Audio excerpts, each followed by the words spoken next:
کبھی کبھی انسان حسد میں اس قدر آگے نکل جاتا ہے کہ اس کو معلوم ہی نہیں ہوتا کہ میں کس کے ساتھ کیا معاملات کر رہا ہوں۔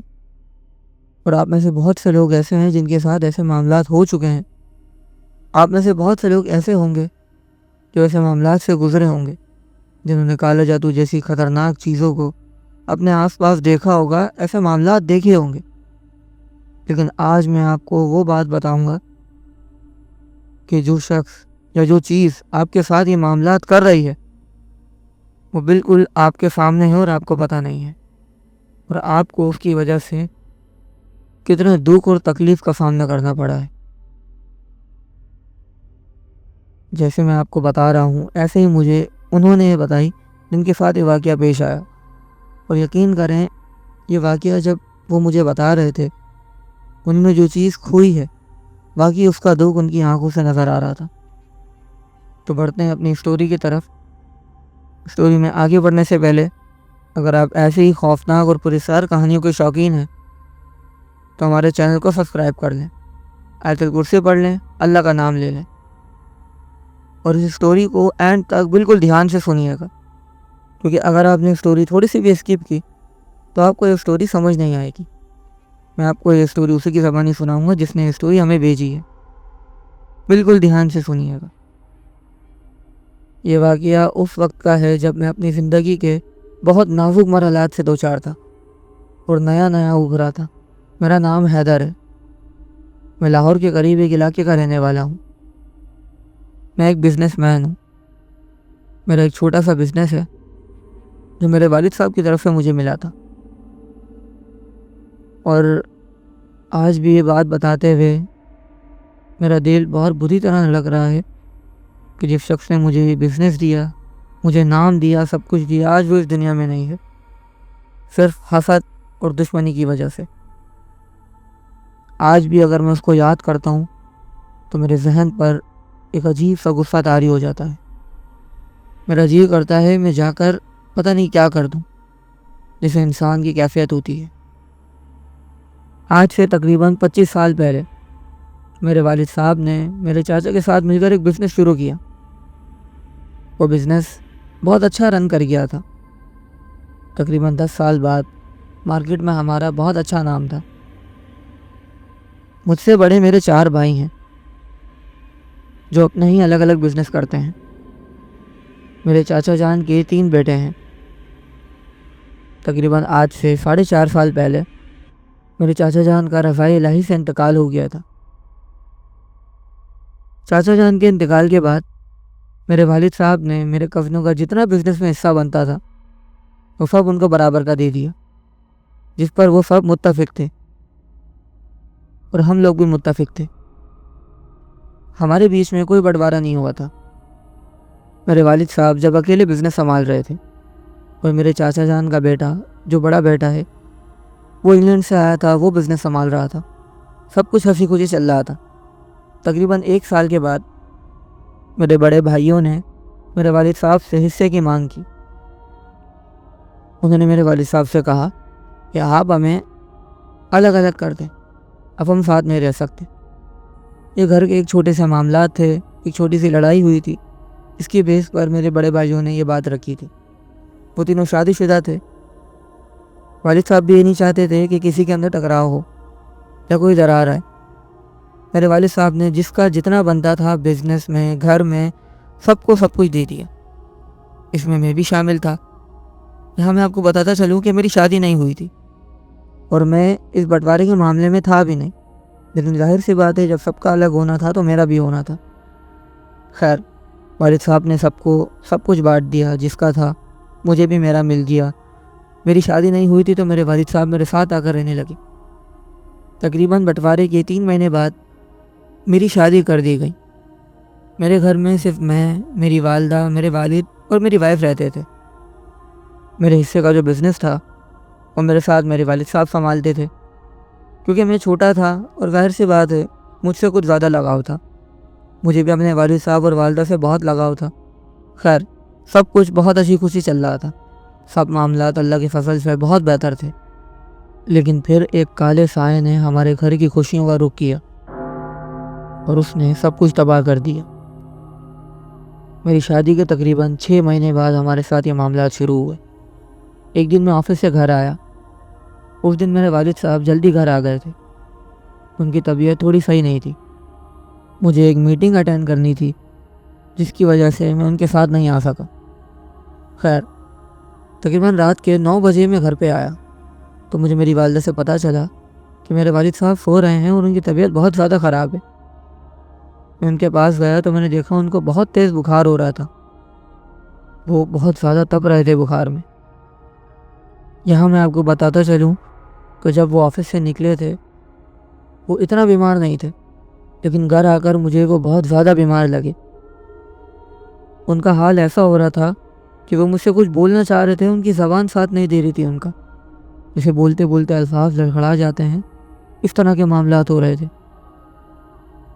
میری وائف، میری والدہ، ہم تینوں بہت زیادہ پریشان تھے۔ میں ان کو لے کر ہاسپٹل چلا گیا۔ ہاسپٹل میں ڈاکٹرز نے ان کو چیک کیا، کچھ رپورٹس کرائیں، کچھ ٹیسٹ کرائے۔ ڈاکٹرز ان کی حالت دیکھ کر بہت زیادہ پریشان تھے۔ میرے والد صاحب کی حالت ایسی ہو رہی تھی کہ ان کا ہاتھ ہلکا سا بھی نہیں ہل رہا تھا ان سے۔ ان کا سیدھا ہاتھ ایسا ہو گیا تھا جسے کسی نے اپنی گرفت میں لے لیا ہو اس کو۔ وہ کچھ بات کرنا چاہ رہے تھے، ان کی زبان سے الفاظ نہیں نکل رہے تھے، بالکل زبان ایسے لڑکھڑا جاتی تھی، اور وہ بولتے بولتے اچانک اپنی آنکھیں بڑی کر رہے تھے۔ یہ واقعی پہلا موقع تھا جہاں ہم بہت زیادہ پریشان ہوئے، کیونکہ اس سے پہلے میرے والد صاحب کی طبیعت کبھی اس طرح خراب نہیں ہوئی تھی۔ ڈاکٹرز نے کہا کہ ہو سکتا ہے ان کو فالج کا اٹیک ہو رہا ہو۔ ڈاکٹرز کی بات سن کر ہم اور زیادہ پریشان ہو گئے۔ تقریباً 3 دن میرے والد صاحب کو ہاسپٹل میں رکھا۔ ان کی حالت میں تھوڑا سا سدھار آیا تو ڈاکٹرز نے کہا کہ آپ ان کو اب گھر لے کر جا سکتے ہیں۔ ڈاکٹرز نے جو ٹیسٹ کرائے تھے اس کی رپورٹ بالکل نارمل آئی تھی۔ ڈاکٹرز نے کہا کہ ہو سکتا ہے ان کو کوئی انزائٹی ہو، کوئی پینک اٹیک ہوا ہو۔ آپ ان سے پوچھیں، ہو سکتا ہے ان کو کوئی پرابلم ہو، کسی قسم کی ٹینشن ہو، آپ ان کی ٹینشن کو دور کریں، ورنہ دوبارہ بھی اس طرح کے حالات پیش آ سکتے ہیں۔ خیر، میں والد صاحب کو لے کر گھر آیا۔ گھر آ کر ان کی حالت تھوڑی سی بہتر تھی، اب زبان میں بھی سدھار تھا، الفاظ صحیح نکل رہے تھے۔ میں نے یہ سوچا تھا کہ ابھی والد صاحب آرام کر لیں گے، تقریباً رات کے وقت میں ان کے پاس جاؤں گا اور ان سے پوچھوں گا کہ کیا پرابلم ہے۔ یہ 3-4 دن جو میرے والد صاحب ہاسپٹل میں تھے، اس دوران میں نے اپنے آفس پر بالکل بھی دھیان نہیں دیا تھا، تو اپنے والد صاحب کو لیٹا کر میں اپنے آفس کے کام کرنے کے لیے چلا گیا۔ تقریباً رات میں 9:48 ہو رہے تھے۔ میں نے گھڑی میں ٹائم دیکھا، میں نے سوچا تقریباً 15-20 منٹ اور کام کر لیتا ہوں، اس کے بعد ذرا والد صاحب کے پاس جا کر ان کے حال احوال پوچھوں گا۔ تقریباً 10:02 پر میں نے اپنا کام وائنڈ اپ کیا۔ لیپ ٹاپ وغیرہ بند کر میں اپنے روم سے نکلا اور والد صاحب کے روم کی طرف جانے لگا۔ جب میں گارڈن سے گزر رہا تھا تو میں نے دیکھا کہ میرے والد صاحب گارڈن میں کھڑے ہیں۔ ان کی کمر کا رخ میری طرف تھا، وہ میرے سے تقریباً چند قدم ہی دور تھے۔ میں مسکراتے ہوئے ان کی طرف چلنے لگا۔ جیسے ہی میں ان کے قریب پہنچنے والا تھا، مجھے اچانک پیچھے سے اپنے والد صاحب کی آواز آئی، حیدر۔ میں نے پلٹ کر چونک کر پیچھے دیکھا تو میرے والد صاحب میرے سے تھوڑی دور کے فاصلے پر پیچھے کھڑے تھے۔ میں نے فوراً آگے کی طرف نظر کی تو وہاں جو شخص تھا یا جس کو میں نے دیکھا تھا کہ یہاں میرے والد صاحب کھڑے ہیں، وہ وہاں سے غائب تھا۔ یہ معاملہ میری سمجھ سے باہر تھا، مجھے کچھ بھی سمجھ نہیں آیا۔ میں 1 منٹ کے لیے تو بالکل شاکڈ ہو گیا تھا۔ میرے والد صاحب نے مجھے آواز دی، میں ان کے پاس گیا۔ یہ بات میں نے ان کو بتانا مناسب نہیں سمجھی، کیونکہ میں خود نہیں سمجھا تھا یہ کیا معاملہ ہوا۔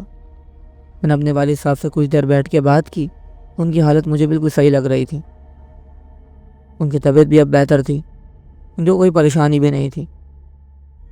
ان کو خود نہیں پتا تھا کہ ان کو کیا ہوا ہے، بس وہ اتنا بول رہے تھے کہ میری طبیعت خراب ہے۔ اب میری طبیعت خراب ہوئی تھی، کچھ مسئلے ہوئے تھے، ڈاکٹرز کے کہا میں صحیح ہو گیا، بس پریشان نہ ہو۔ خیر، تقریباً رات کو 11:37 پر ہم دونوں اپنے اپنے کمروں میں آئے۔ میں تھکا ہوا بہت تھا اور صبح مجھے آفس بھی جانا تھا، مجھے لیٹتے ہی نیند آ گئی۔ صبح میں اپنے ٹائم پہ اٹھا، گھر والے ویسے ہی سو رہے تھے۔ میری وائف نے مجھے ناشتہ دیا اور ناشتہ کرنے کے بعد میں فوراً آفس نکل گیا۔ میرے اوپر کام کا بہت زیادہ لوڈ تھا۔ مجھے یہ بھی خیال نہیں رہا کہ میں ایک مرتبہ اپنے والد سے ان کی طبیعت پوچھ لوں۔ میں آفس گیا، تقریباً شام میں 5 بجے کا وقت تھا۔ میری وائف کی میرے پاس کال آتی ہے۔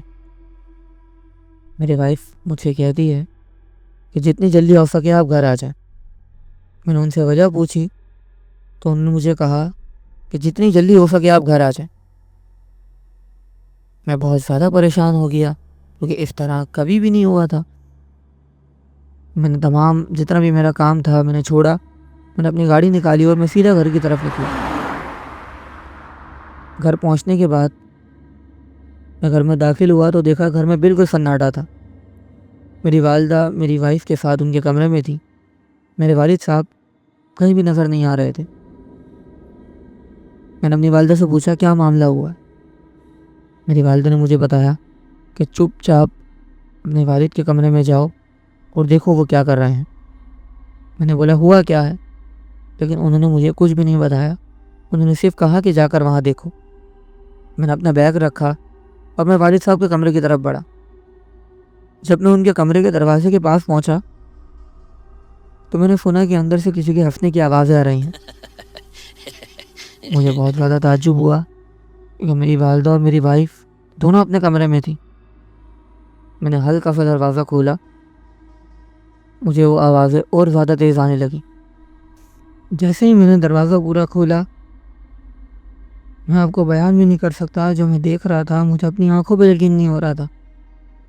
مجھے جب احساس ہوا کہ میری وائف اور میری والدہ ایسے ہی ڈر کر نہیں بیٹھے ہوئے۔ میرے والد صاحب کی حالت بالکل عجیب سی ہوئی بھی تھی۔ ان کا حلیہ اس قدر برا ہوا تھا، ان کے ہاتھ پیر بالکل کالے تھے، ایسا جیسے ان کے جسم میں خون ختم ہو گیا ہو۔ وہ ایک دیوار پر بہت عجیب قسم کے نقش بنا رہے تھے، کسی انسان کا، کسی سائے کا، بس یوں کہہ لیں وہ بہت زیادہ عجیب نقش تھے۔ انہوں نے پوری دیوار پر بنائے ہوئے تھے، اور سب سے عجیب بات یہ تھی کہ وہ نقش دیوار کی بالکل اونچائی پر تھے، جیسے کسی نے اوپر سے لے کے نیچے تک بنائے ہوئے ہوں۔ میرے والد صاحب کا حلیہ پیچھے سے بہت بری طرح بگڑا ہوا تھا۔ ان کے ہاتھ پیر بالکل کالے تھے، کپڑے بالکل گندے ہوئے تھے۔ ایسی حالت میں پہلے میں نے ان کو کبھی نہیں دیکھا تھا۔ وہ بالکل الٹی عجیب حرکتیں کر رہے تھے۔ میرے والد صاحب میری طرف سے پیٹ کر کے کھڑے ہوئے تھے۔ میں نے ان کو جیسے ہی آواز دی، انہوں نے فوراً پلٹ کے میری طرف دیکھا۔ میں آپ کو بیان بھی نہیں کر سکتا، ان کا چہرہ اس قدر خوفناک ہوا تھا، اس قدر ان کی آنکھیں لال ہوئی تھیں جیسے ان کی آنکھ سے لال روشنی نکل رہی ہو۔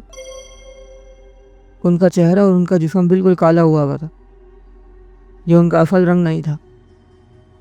میں ان کو دیکھ کر پہچان بھی نہیں پا رہا تھا، اس قدر ان کی حالت تھی، اور وہ ایسے مجھے غصے سے دیکھ رہے تھے جیسے میں نے ان کو ڈسٹرب کر دیا ہو۔ وہ منظر بہت زیادہ خوفناک تھا، بہت ہی زیادہ خوفناک۔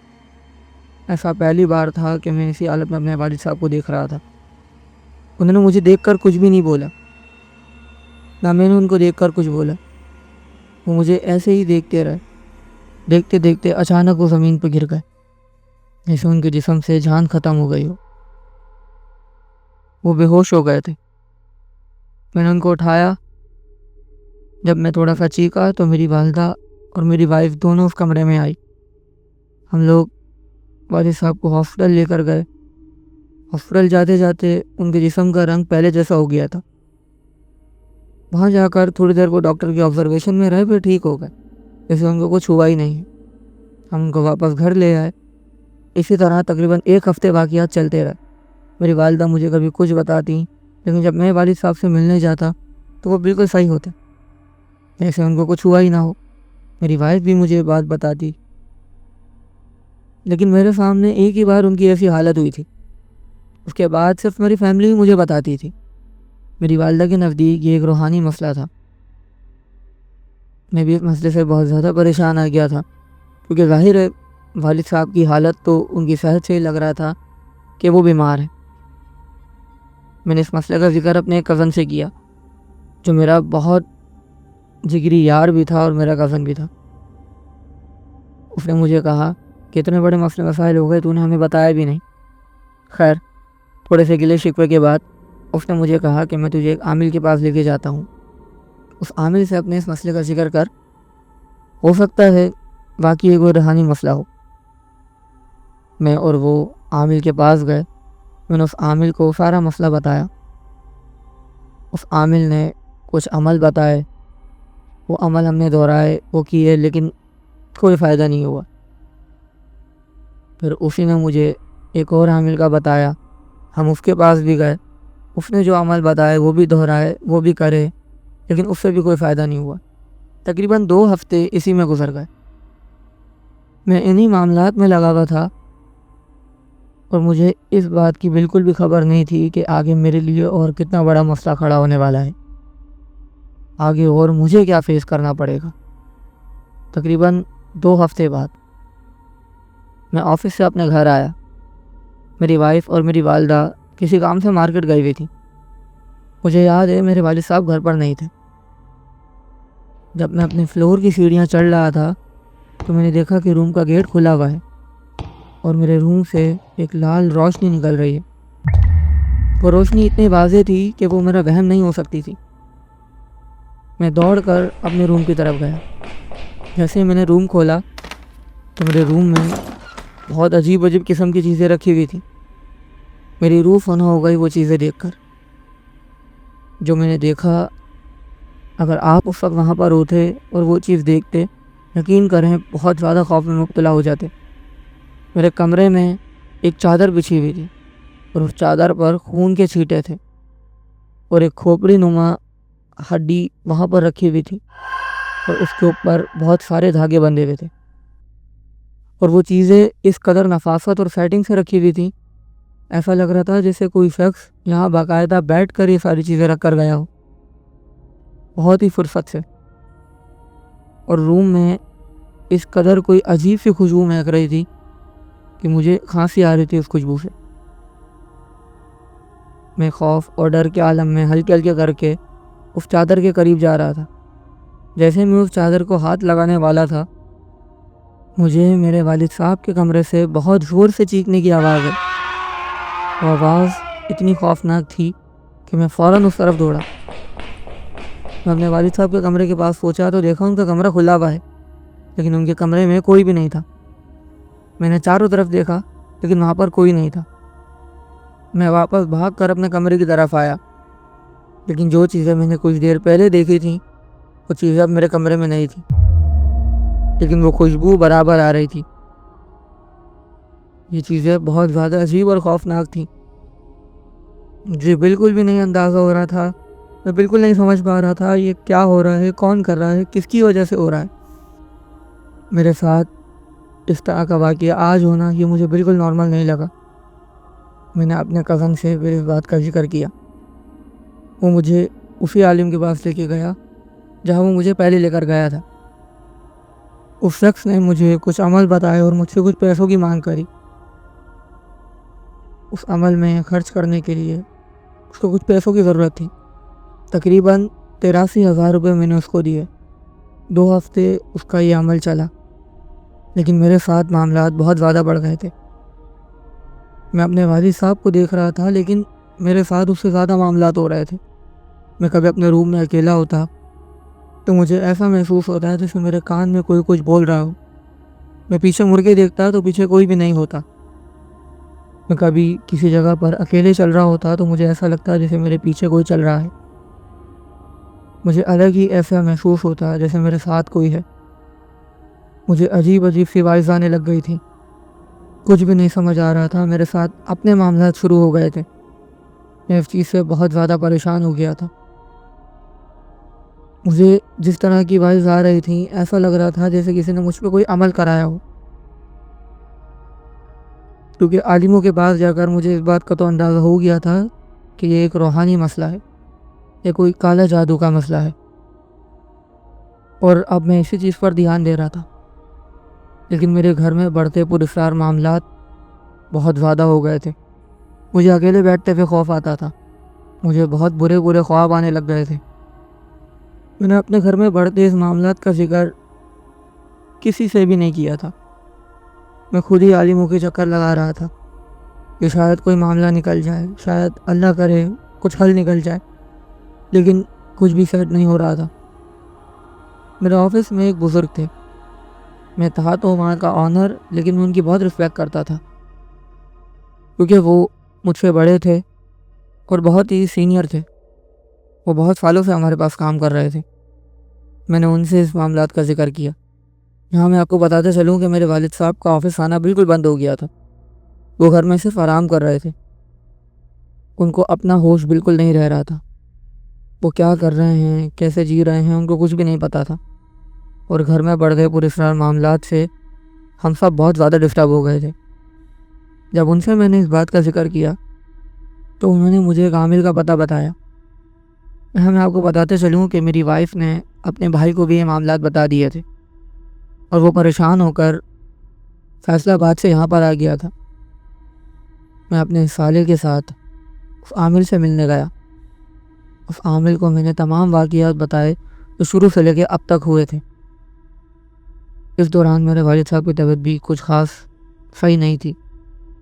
جیسا میں نے آپ کو پہلے بتایا کہ ان کو اپنا ہی ہوش نہیں تھا۔ وہ بہت زیادہ خاموش رہنے لگ گئے تھے۔ اس عامل نے میری تمام بات سن کر سب سے پہلے مجھ سے میرے والد کا ذکر کیا۔ اس عامل نے مجھے کہا کہ سارے معاملات انشاءاللہ تعالیٰ صحیح ہو جائیں گے، آپ لوگ صرف اپنے والد پر دھیان دو، مجھے جیسے ہی وقت ملے گا میں آپ کے گھر آؤں گا۔ میری عامل سے اتنی بات ہوئی تھی، ہم اس سے بات کر کے گھر آ گئے۔ تقریباً 3 دن گزرے ہوں گے۔ میں اپنے آفس میں تھا۔ مجھے آج بھی یاد ہے وہ وقت میں نہیں بھول سکتا۔ 3:48 ہو رہے تھے۔ میری وائف کا میرے پاس کال آتا ہے۔ میری وائف بہت بری طرح رو رہی تھی۔ میری وائف نے مجھے بس اتنا کہا، ابو کی طبیعت بہت زیادہ خراب ہو گئی ہے، ہم ان کو ہاسپٹل لے کر جا رہے ہیں، آپ جلدی سے آ جائیں۔ میں نے بس اتنا سنا اور میں آفس سے نکلا۔ میں سیدھا ہاسپٹل گیا، لیکن جب تک میں پہنچا بہت زیادہ دیر ہو گئی تھی۔ میرے والد صاحب اس دنیا سے چلے گئے تھے۔ سائے کے زیر اثر انہوں نے اپنا دم توڑ دیا تھا۔ یہ بات میرے لیے بہت زیادہ دکھ والی تھی۔ مجھے اتنا دکھ ہوا تھا کہ میری آنکھوں سے وہی آنسو نکل گئے تھے۔ میں نے اپنے والد صاحب کو کھو دیا تھا۔ یہ سب کیا ہوا، کیسے ہوا، مجھے نہیں پتا۔ میں ان معاملات سے لڑ ہی رہا تھا کہ میرے والد صاحب ان پراسرار معاملات کی بھیٹ چڑھ گئے تھے۔ والد صاحب کو تدفین سے فارغ ہونے کے بعد، میرے والد صاحب کے انتقال کے بعد بھی میرے گھر میں معاملات ختم نہیں ہوئے تھے۔ وہ پراسرار معاملات، وہ خوف کی ہوائیں، وہ سب کچھ ویسا ہی تھا۔ ایسا لگ رہا تھا جیسے میرا گھر کوئی آسیب زدہ کھنڈر ہو۔ مجھے آج بھی گھر میں اکیلا نہیں بیٹھا جاتا تھا۔ والد صاحب کی موت کا غم تو تھا، لیکن ان معاملات کی وجہ سے کسی بھی جگہ پر دھیان نہیں دیا جا رہا تھا۔ یہ اللہ کا شکر تھا کہ میرے گھر کی عورتوں کے ساتھ اب تک یہ معاملات شروع نہیں ہوئے تھے۔ والد صاحب کے انتقال کے بعد یہ معاملات میرے تک ہی رہے تھے۔ مجھے ہی اس سے بہت خوف آتا تھا اور واقعی میرے ساتھ یہ معاملات ہو رہے تھے۔ میں دوبارہ اس عامل کے پاس گیا۔ میں نے اس کو اپنے والد صاحب کی موت کا بتایا تو اس نے مجھے صرف ایک ہی بات کہی، میں نے تمہیں کہا تھا کہ اپنے والد صاحب کا دھیان رکھنا۔ اس کی بات سن کر پھر میرے آنسو آ گئے، کیونکہ واقعی میں ان کو کھو چکا تھا۔ اور اس چیز کا غم آج تک مجھے بہت ہے، بہت زیادہ ہے۔ اس عامل نے مجھے کہا تقریباً 3 دن کے بعد میں تمہارے گھر آؤں گا، میں تمہارے گھر کا جائزہ لوں گا۔ ہو سکتا ہے وہاں پہ مجھے کوئی ایسی چیز مل جائے جس سے پتہ لگا سکیں کہ یہ پراسرار مخلوق کون ہے اور کہاں سے آئی ہے، کسی نے بھیجی ہے یا اسی گھر کی ہے۔ یہ سارے سوال ہمارے ذہن میں تھے۔ اپنے وقت کے مطابق 3 دن کے بعد عشاء اور مغرب کے درمیان وہ ہمارے گھر آئے۔ اس عامل نے میرے پورے گھر کا جائزہ لیا۔ یہاں میں آپ کو بتاتا چلوں کہ وہ عامل صاحب جو میرے گھر آئے تھے، انہوں نے مجھے شروع دنوں میں ہی کہا تھا کہ یہ چیز جو تمہارے ساتھ ہو رہی ہے، جو تمہارے گھر والوں کے ساتھ ہو رہی ہے، مجھے ایسا شک ہے کہ یہ کسی نے کرائی ہے۔ اس وقت میں نے ان کی اس بات کو سیریس نہیں لیا تھا، کیونکہ جیسا میں نے آپ کو بتایا میں پہلے بھی بہت سارے عاملوں کے پاس جا چکا تھا اور سب نے مجھے الگ الگ باتیں بتائی تھیں، لیکن میرے معاملات کوئی حل نہیں کر رہا تھا۔ لیکن میرے والد صاحب کے انتقال کے بعد مجھے بہت زیادہ غم و غصہ تھا۔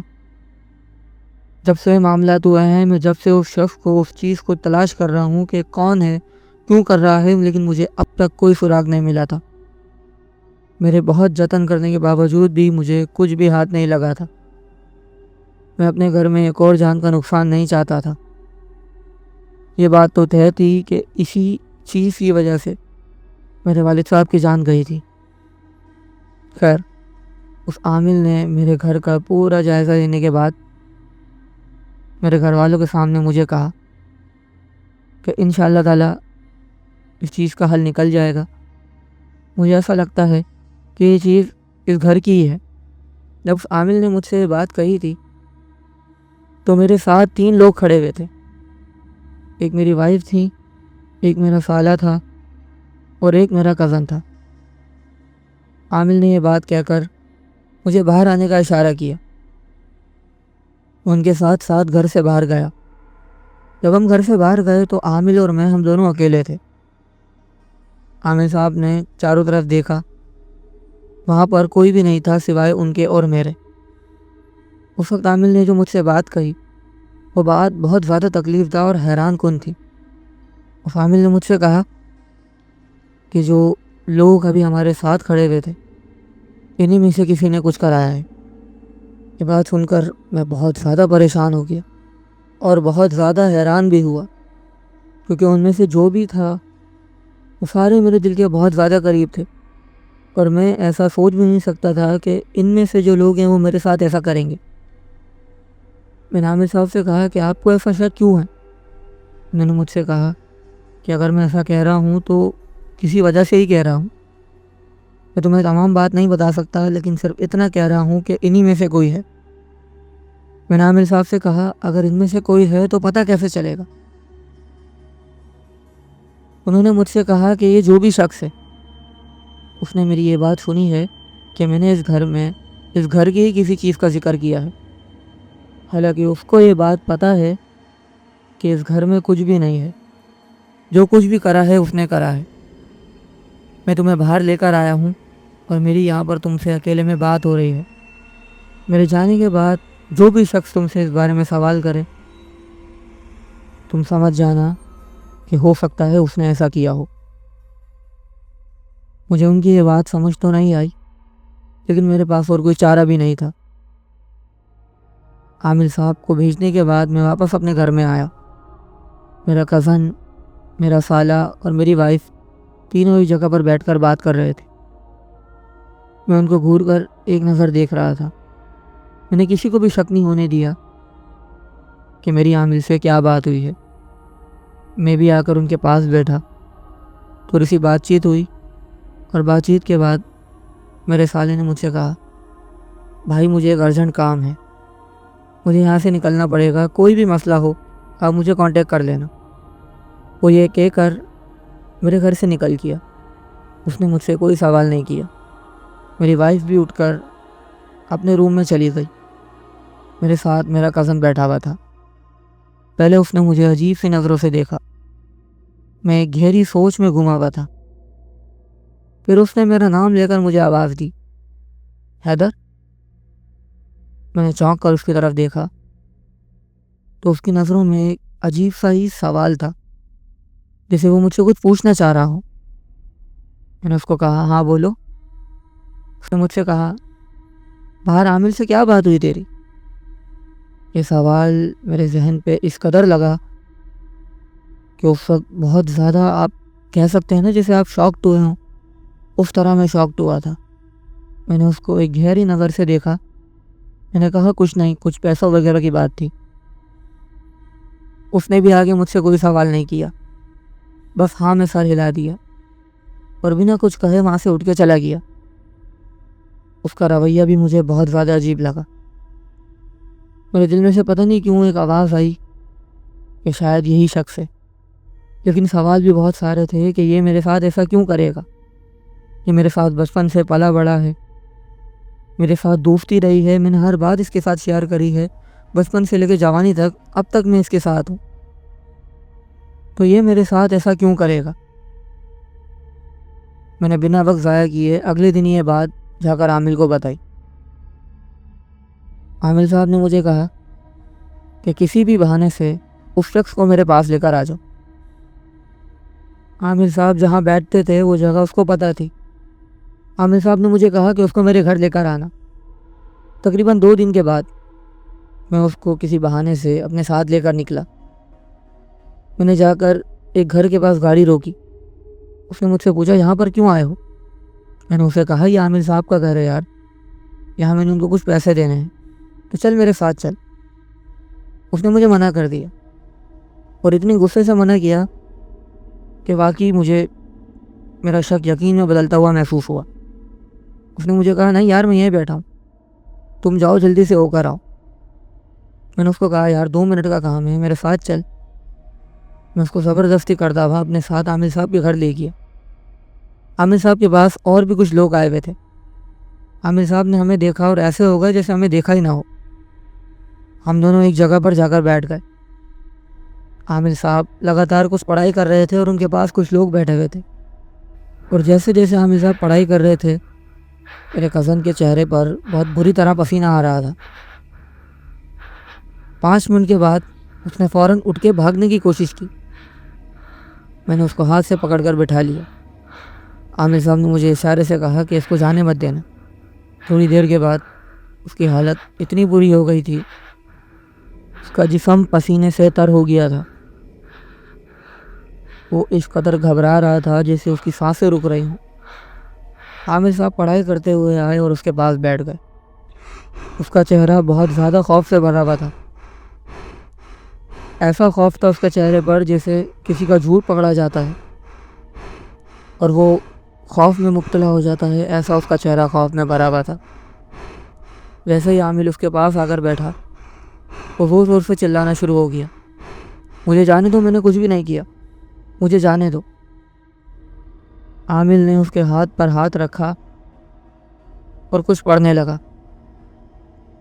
جیسے جیسے عامل پڑھ رہا تھا ویسے ویسے وہ تمام سچ اگل رہا تھا، اور اس کے منہ سے سچ سننے کے بعد میری حالت ایسی تھی جیسے میں اس کو یہیں پر مار دوں۔ مجھے اتنا غصہ تھا، اور میں آپ کو اس کی آگے وجہ بھی بتاؤں گا کہ اس نے ایسا کیوں کیا۔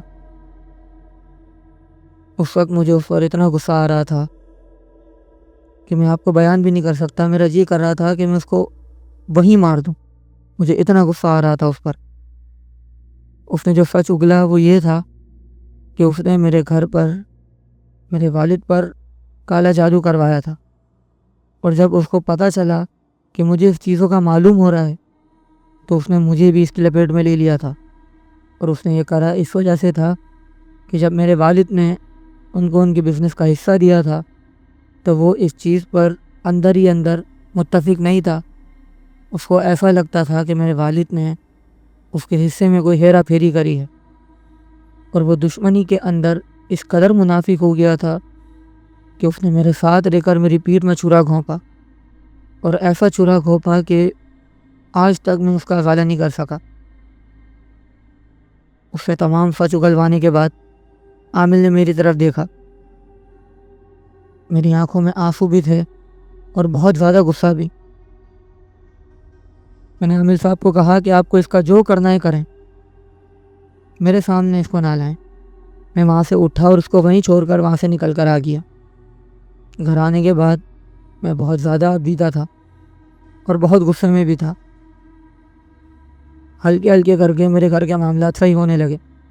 وہ پراسرار مخلوق جو بھی میرے گھر میں تھی وہ سب ختم ہونے لگی۔ تقریباً 3 مہینے تک میرے گھر میں سب کچھ خوشحال ہو گیا تھا۔ آج بھی اللہ کا شکر ہے کہ میرے گھر میں سب کچھ صحیح ہے، لیکن میرا ان تمام رشتوں سے بھروسہ اٹھ چکا ہے، کیونکہ اس قدر منافقت کے ساتھ مجھے اتنا بڑا نقصان پہنچایا گیا، اور ایسے شخص نے جس کو میں اپنے دل کے سب سے قریب مانتا تھا۔ وہ بچپن سے میرا ساتھی تھا، میں اس سے وہ باتیں بھی شیئر کرتا تھا جو کبھی میں نے اپنی وائف سے نہیں کری، اپنے تمام پرسنل معاملات میں اس سے شیئر کرتا تھا۔ میں سمجھتا تھا کہ وہ میرا ساتھی ہے، میرا مخلص ہے، لیکن اصل میں وہی میرا منافق تھا، اور اس قدر اس نے مجھے نقصان پہنچایا کہ آج بھی میں اس کا نام سنتا ہوں تو مجھے بہت زیادہ غصہ آتا ہے۔ مگر میں دعا کرتا ہوں کہ اللہ اس کو ہدایت دے، اور اللہ ان تمام لوگوں کو ہدایت دے جو ایسے معاملات میں پڑھ کر دوسروں کی زندگی برباد کرتے ہیں۔ آپ سب میرے لیے دعا کیجیے گا کہ اللہ تعالیٰ مجھے صبر دے، مجھے اس حادثے سے ابھرنے کی طاقت دے، اور میں بھی آپ سب کے لیے دعا کرتا ہوں کہ اللہ پاک آپ سب کو ان تمام معاملات سے محفوظ رکھے۔ تو یہ تھی آج کی ہماری خوفناک اور پراسرار کہانی، جو افسوسناک بھی تھی۔ کسی اپنے نے کسی اپنے کے ساتھ اس طرح کا معاملہ کیا۔ اللہ تعالیٰ ہم سب کو اس معاملات سے محفوظ کرے، اور ان لوگوں کو ہدایت اور سمجھ دے جو ایسے معاملات میں پڑھ کر دوسروں کی زندگی برباد کرتے ہیں۔ اگر آپ کو اسٹوری اچھی لگی ہو تو لائک ضرور کیجیے گا، اور اپنے فرینڈ اور فیملی سرکل میں ضرور شیئر کریے گا۔ اور اگر آپ کے پاس بھی ایسے ہی کوئی خوفناک اور پراسرار کہانی ہے تو نیچے ڈسکرپشن میں دیے گا ای میل ایڈریس یا واٹس ایپ نمبر پر ہمیں شیئر کر دیں۔